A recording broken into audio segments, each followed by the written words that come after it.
प्रधानमंत्री मोदी ने कहा कि मैं दूर की सोचता हूँ। उन्होंने शुक्रवार को यानी आज दावा किया कि आज जम्मू कश्मीर में सब बदल गया है। इसके लिए हम लगातार काम कर रहे हैं। पीएम मोदी ने जम्मू कश्मीर के उधमपुर में कहा, दशकों बाद यह पहला चुनाव है जब आतंकवाद, अलगाववाद, पत्थरबाजी, बंद, हड़ताल, सीमा पार से गोलीबारी ये चुनाव से मुद्दा ही नहीं है। तब माता वैष्णो देवी यात्रा हो गया, अमरनाथ यात्रा ये सुरक्षित तरीके से कैसे हो सके इसको लेकर ही चिंता होती थी। उन्होंने आगे कहा, आज स्थिति एकदम बदल गई है। आज जम्मू कश्मीर में विकास भी हो रहा है और विश्वास भी बढ़ रहा है।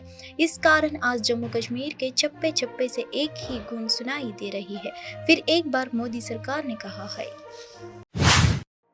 आमतौर पर बेटे के राजनीतिक करियर को दुरुस्त करने के लिए पिता या तो साथ देता हो या चुप्पी साध कर नेपथ्य में चला जाता है। हाल के दिनों में ऐसे कई उदाहरण देखने को भी मिले हैं। पश्चिम बंगाल में शुभेंद्र अधिकारी ने जब तृणमूल का साथ छोड़ा तो उनके संसद पिता शिशिर अधिकारी ने ममता बनर्जी के खिलाफ ही मोर्चा खोल दिया है। यूपी में बेटे रितेश पांडेय ने विधायक पिता राकेश पांडेय ने सपा से बगावत कर दी है। इस सब के बीच एक नेता ऐसे भी है जो पार्टी के लिए अपने बेटे को लोकसभा चुनाव हराने में जुटे हैं, वो भी उम्र के आखिरी पड़ाव में। नेता है पूर्व केंद्रीय मंत्री और कांग्रेस कार्य समिति के सदस्य ए.के. एंटनी। ए.के. एंटनी के बेटे अनिल पदानामती से भारतीय जनता पार्टी के उम्मीदवार हैं। अनिल का मुकाबला कांग्रेस के एंटनी से है। एंटो और अनिल के बीच यहाँ खुद एक एंटनी है। एंटनी केरल के लोगों को संदेश जारी कर अपने बेटे को हराने की अपील कर रहे हैं। एंटनी की यह तरीका पूरे केरल में चर्चा का कारण बना हुआ है। आखिर एंटनी ऐसा क्यों कर रहा है, इसे विस्तार से समझते हैं। बेंगलुरु के रामेश्वरम कैफे ब्लास्ट केस में राष्ट्रीय जांच एजेंसी ने बड़ा एक्शन लिया है। पुलिस ने ब्लास्ट को अंजाम देने वाले आरोपी मुसब्बिर हुसैन शाजिद और साजिश की योजना बनाने वाले अब्दुल मतीन ताहा को गिरफ्तार किया है। गिरफ्तारी एनआईए ने कोलकाता के पास उनके ठिकाने के बारे में पता लगाने के बाद दिया है। आरोपी अपनी पहचान छिपाकर वहां रह रहे थे। इस ऑपरेशन में एनआईए, केंद्र खुफिया एजेंसियां, पश्चिम बंगाल, तेलंगाना, कर्नाटक और केरल के राज्य पुलिस एजेंसियां शामिल थी। बेंगलुरु पुलिस ने इस धमाके के बाद गैर कानूनी गतिविधि रोकथाम कानून और विस्फोटक अधिनियम के तहत मामला दर्ज किया था। एनआईए की टीम ने कर्नाटक में 12, तमिलनाडु में 5, उत्तर प्रदेश में 1 जगह सहित कुल 18 जगहों पर कार्रवाई की थी। पिछले दिनों साजिश के साथ देने वाले मुस्लिमान शरीफ को भी हिरासत में लिया गया था। गृह मंत्रालय के निर्देश के बाद एनआईए ने 3 मार्च को इस केस को अपने हाथ में लिया था। मार्च 2023 का तीसरा हफ्ता लंदन, यूनाइटेड किंगडम। भारतीय उच्चायोग में खालिस्तान समर्थकों ने हिंसा की। राष्ट्रीय जांच एजेंसी की जांच बैठी। संलिप्तता के आरोप में 15 लोगों को चिन्हित किया गया। उनकी तस्वीरें पब्लिक में जारी की गई। उनके खिलाफ लुकआउट नोटिस छाप दिया गया है। अब महीनों की जांच के बाद एनआईए का कहना है कि 15 में से 3 लोग गलत फंस गए हैं। जिन 15 लोगों के खिलाफ गृह मंत्रालय ने लुकआउट सर्कुलर जारी किया था, उनकी पहचान हिंसा के वीडियो से की गई थी। ये वीडियो कैसे आए? बीते साल मई में एनआईए की एक टीम यूनाइटेड किंगडम गई थी। तब उन्होंने इस घटना और पाकिस्तान की खुफिया एजेंसी आईएसआई के एक संदिग्ध अंत की लिंक की जांच के लिए ये वीडियोस खरीदे थे। भारत लौटने के बाद एनआईए टीम ने 15 संदिग्धों के वीडियो और तस्वीरें पब्लिक डोमेन में जारी कर दी थी। जनता से उनकी पहचान करने में मदद करने की अपील की थी। सूत्रों के हवाले से एक्सप्रेस की रिपोर्ट में छापा है कि एजेंसी को लगभग 850 कॉल्स आई। उनके अलावा रिसर्च एंड एनालिसिस विंग और इमिग्रेशन विभाग में जांच में लगाए गए 45 की संख्या घटकर 15 हुई। फिर उनके खिलाफ लुकआउट सर्कुलर जारी किया गया है। बीआरएस नेता के कविता को मनी लॉन्ड्रिंग मामले में सुनवाई के लिए सीबीआई की ओर से हिरासत में लेने के बाद दिल्ली की राउज एवेन्यू कोर्ट लाया गया। सीबीआई ने बीआरएस नेता के कविता के 5 दिन की हिरासत की मांग करते हुए एक आवेदन दायर किया है। विशेष न्यायाधीश कावेरी बवेजा ने आवेदन पर सीबीआई के साथ साथ कविता की ओर से पेश वकील की दलीलें सुनने के बाद आदेश सुरक्षित रख लिया है। बीआरएस नेता की 2 लंबित अर्जियों पर सुनवाई दोपहर 2 बजे फिर शुरू होगी। इससे पहले सीबीआई ने दलील दी है है कि दक्षिण के ग्रुप के एक शराब कारोबारी ने अरविंद केजरीवाल से मुलाकात की और दिल्ली में कारोबार करने के लिए उनका साथ मांगा। केजरीवाल ने उन्हें आश्वासन दिया, हमारे पास पर्याप्त सामग्री, व्हाट्सएप चैट और संबंधित आरोपियों के बयान है। मुंबई एयरपोर्ट कस्टम्स ने लगभग 3.4 kilogram 24 carat gold dust in bags जब्त किया है। अबू धाबी से माले बैंकॉक की यात्रा कर रहे 2 विदेशियों को रोका गया। विदेशी नागरिकों ने अपने अंडरगारमेंट्स में तस्करी की सामग्री छिपा रखी थी। आरोपी की गिरफ्तार कर न्यायिक हिरासत में भेज दिया गया है।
अप्रैल को दिल्ली के सीएम अरविंद केजरीवाल की गिरफ्तारी के खिलाफ आम आदमी पार्टी के कार्यकर्ताओं ने ITO फुट ओवर ब्रिज पर विरोध प्रदर्शन किया। उन्होंने जेल का जवाब ओट से लिखा बैनर लिया और नारे लगाए। गौरतलब है कि दिल्ली के सीएम अरविंद केजरीवाल को एक्साइज पॉलिसी मामले में ईडी ने 21 मार्च को गिरफ्तार किया था। ह्यूमन चैन के अलावा हमारे हर जगह प्रोटेक्ट हो रहे हैं। मेट्रो स्टेशनों पर घर घर जाके हम लोगों को जागृत कर रहे हैं और लोगों की तरफ से एक ही आश्वासन मिल रहा है कि हम जेल का जवाब वोट से देंगे और कभी भी पीछे नहीं हटेंगे। अगर इस चुनाव में हम दिखा देंगे कि आपने अरविंद केजरीवाल जी को जो बंद किया है उसके पीछे आपकी अपनी रणनीति थी कि वो बाहर जाके पब्लिक में ना जा पाएँ, इस वजह से इन्होंने ये सब किया है। और अभी तक पब्लिक के अंदर बहुत ज़्यादा गुस्सा है, रोष है, बहुत ज़्यादा पब्लिक दुखी भी है और इस समय जेल का जवाब वोट से देगी। देखिए, भारत के अंदर एक तानाशाही की सरकार चल रही है। तानाशाह सोचते हैं अरविंद केजरीवाल जी को झूठे मुकदमे लगा के, झूठे केस बना के, जेल में डाल के उन्हें चुप कर देंगे, उन्हें डरा देंगे, धमका देंगे। केजरीवाल डरने वाले, धमकाने वाले नहीं है, केजरीवाल दबने वाले नहीं है। क्या गलती किया केजरीवाल जी ने, क्या गुनाह है उनको, उन्हें जेल में डाला गया? उनका ये गुनाह है, उन्होंने दिल्ली की जनता को फ्री बिजली दी, फ्री जो है उन्हें पानी दिया, बच्चों को अच्छी शिक्षा दी, उन्होंने जो स्वास्थ्य के लिए उनकी दवाइयाँ फ्री कराई, बुजुर्गों के लिए तीर्थ यात्राएं फ्री में कराई। ये गलती सीएम साहब की है। अगर बीजेपी मानती है उन्होंने गुनाह किया है तो गुनाह भी अरविंद केजरीवाल जी हर बार करेंगे, बार बार करेंगे और दिल्ली की जनता आने वाली 25 मई को जेल का जवाब वोट से देगी।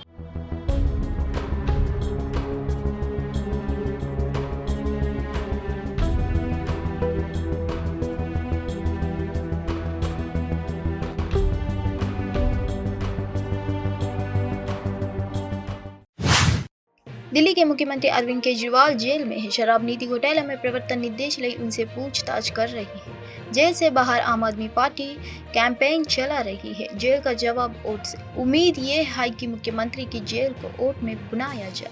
इसी बीच पार्टी ने नरेंद्र मोदी सरकार पर बेहद गंभीर आरोप लगा दिया है। आरोप की केंद्र सरकार दिल्ली सरकार को निराना चाहती है, दिल्ली में राष्ट्रपति शासन लगाना चाहती है। शिक्षा मंत्री अतिशी ने प्रेस कॉन्फ्रेंस की, कहा कि दिल्ली सरकार के खिलाफ राजनीतिक साजिश रची जा रही है। अतिशी ने कुछ आरोप नौकरशाहों और उपराज्यपाल को लेकर भी लगाए हैं। आरोप ये भी है कि दिल्ली में पद खाली होने के बावजूद केंद्र की ओर से दिल्ली में नौकरशाहों की नियुक्ति नहीं की जा रही है। उपराज्यपाल बिना वजह गृह मंत्रालय को रिपोर्ट भेज रहे हैं। जब मंत्री कोई बैठक बुलाते हैं तब नौकरशाह नहीं आते हैं, उन्होंने आना बंद कर दिया है। प्रधानमंत्री मोदी ने 12 अप्रैल को अनुच्छेद 370 को निरस्त करने का विरोध करने वाले राजनीतिक दलों पर तीखा कटाक्ष किया। उधमपुर में एक सार्वजनिक रैली को संबोधित करते हुए उन्होंने विपक्षी दलों खासकर कांग्रेस को चुनौती दी कि वे घोषणा करें कि वे अनुच्छेद 370 को वापस लाएंगे। उन्होंने कहा, मैं विपक्षी दलों खासकर कांग्रेस को चुनौती देता हूं। वे घोषणा करते हुए कि वे अनुच्छेद 370 वापस लाएंगे या देश उनका चेहरा भी नहीं देखेगा। और ऐसा भ्रम बना के रखा था कि बस उनकी जिंदगी ये 370 है तभी बचेगी। आपके आशीर्वाद से मोदी ने 370 की दीवार गिरा दी। मैं चुनौती देता हूं, हिंदुस्तान की कोई पॉलिटिकल पार्टी हिम्मत करके आ जाए, विशेष करके मैं कांग्रेस को चुनौती देता हूं, वो घोषणा करे वो 370 को वापस लाएंगे, ये देश उनका मुंह तक देखने को तैयार नहीं होगा। कांग्रेस, नेशनल कॉन्फ्रेंस, पीडीपी और बाकी सारे दल जम्मू कश्मीर को फिर उन पुराने दिनों की तरफ ले जाना चाहते हैं। इन परिवार चलित पार्टियों ने, परिवार के द्वारा ही चलने वाली पार्टियों ने जम्मू कश्मीर का जितना नुकसान किया, उतना नुकसान किसी ने नहीं किया है। यहां तो पॉलिटिकल पार्टियां मतलब of the family, by the family, for. Jammu Kashmir के पूर्व मुख्यमंत्री और एनसी उपाध्यक्ष उमर अब्दुल्ला ने 12 अप्रैल को प्रधानमंत्री मोदी की उस टिप्पणी पर हमला बोला जिसमें उन्होंने कहा था कि एनसी जम्मू कश्मीर में अशांति पैदा कर रही है। उन्होंने कश्मीर से बीजेपी का कोई उम्मीदवार नहीं उतारने को लेकर पीएम से सवाल किया। यदि माननीय प्रधानमंत्री जो कह रहे हैं वह सही है तो उनके उम्मीदवार मैदान में क्यों नहीं है? बीजेपी दक्षिण कश्मीर, उत्तर कश्मीर, मध्य कश्मीर के चुनाव क्यों नहीं लड़ रही है? वे उम्मीदवार क्यों नहीं खड़ा कर रहे हैं? क्या ऐसी है कि वह जो कह रहे हैं और जो वह जानते हैं कि सच है उसमें कोई अंतर नहीं है, उमर अब्दुल्ला ने कहा है।